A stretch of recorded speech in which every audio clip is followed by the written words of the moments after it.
everyone, and thank you for joining us today. I'm Jenny Montgomery.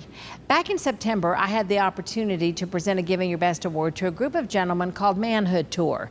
It's all about developing critical thinking skills, finding solutions, and setting personal goals.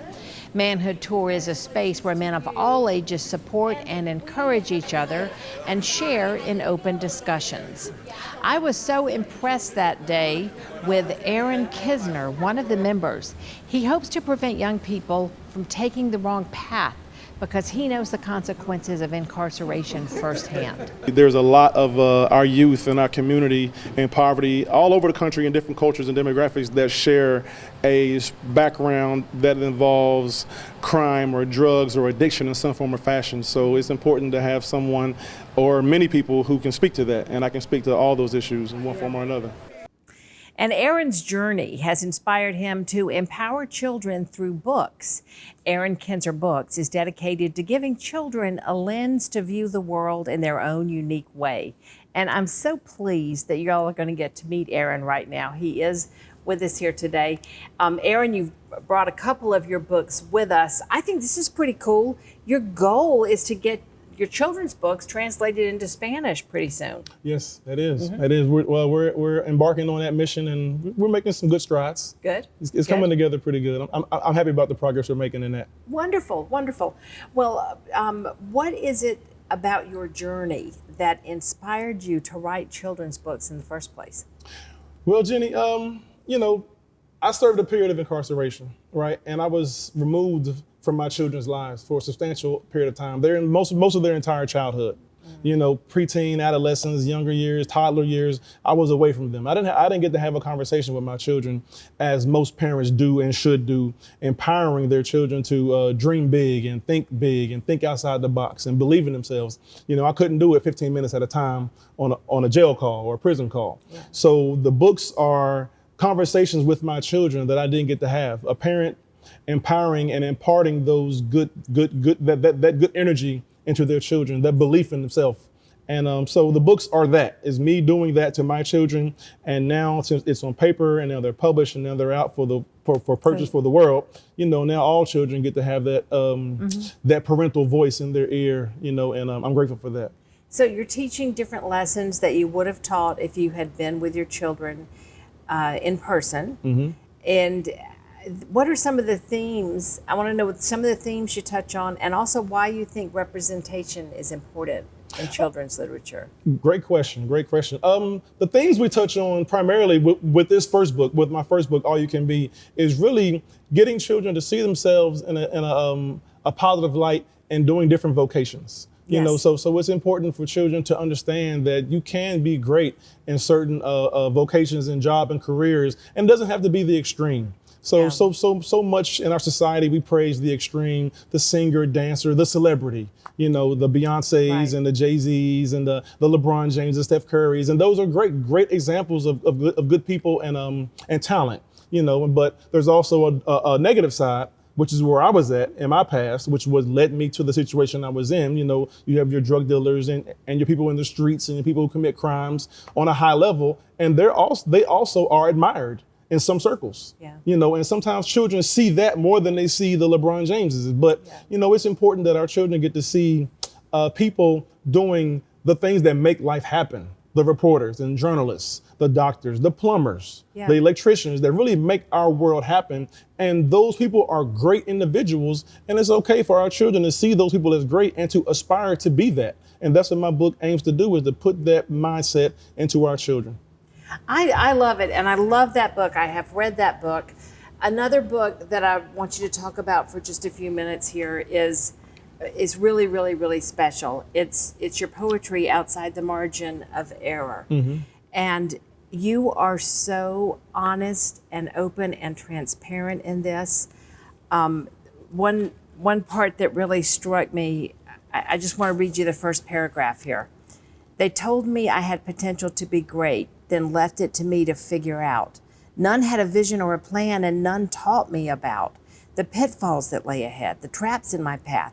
None were offering an ear when I had questions to ask.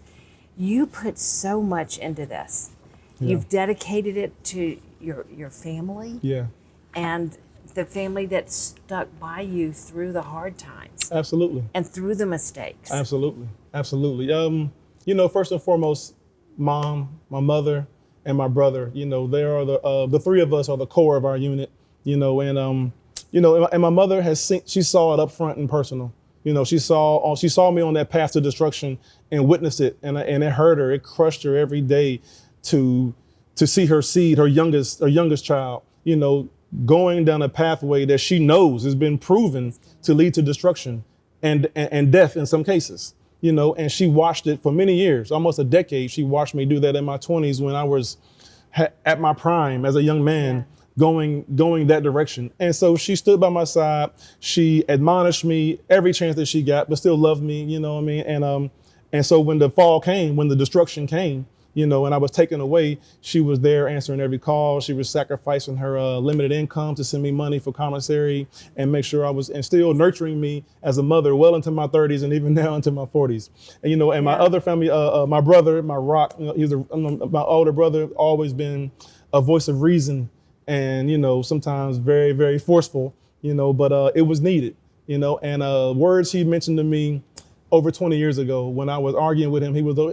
He's a veteran, so salute to him and all our veterans. Yeah. But when he was overseas in Germany, he fussed at me one time on the phone and told me that my children didn't care what I was doing for them when they were 2 and 3 years old. He asked me what I was going to be doing for them when they were 16 and 17. And the question was very prescient because, I missed my oldest child's prom. I missed her driver's ed. I didn't get to show her how to drive. And it was his words that rang loud on my ear when I saw the pictures come to me inside and I see her driving. It was my brother who was whose words were ringing loud saying, not teasing me, but I heard him saying, "I told you, little bro." And he didn't want that for me, but I had to go through it and have a great fall so I could be put back together again. How did you become such a great and clear thinker? Was it the time that you spent behind bars? Was it a time of reflection?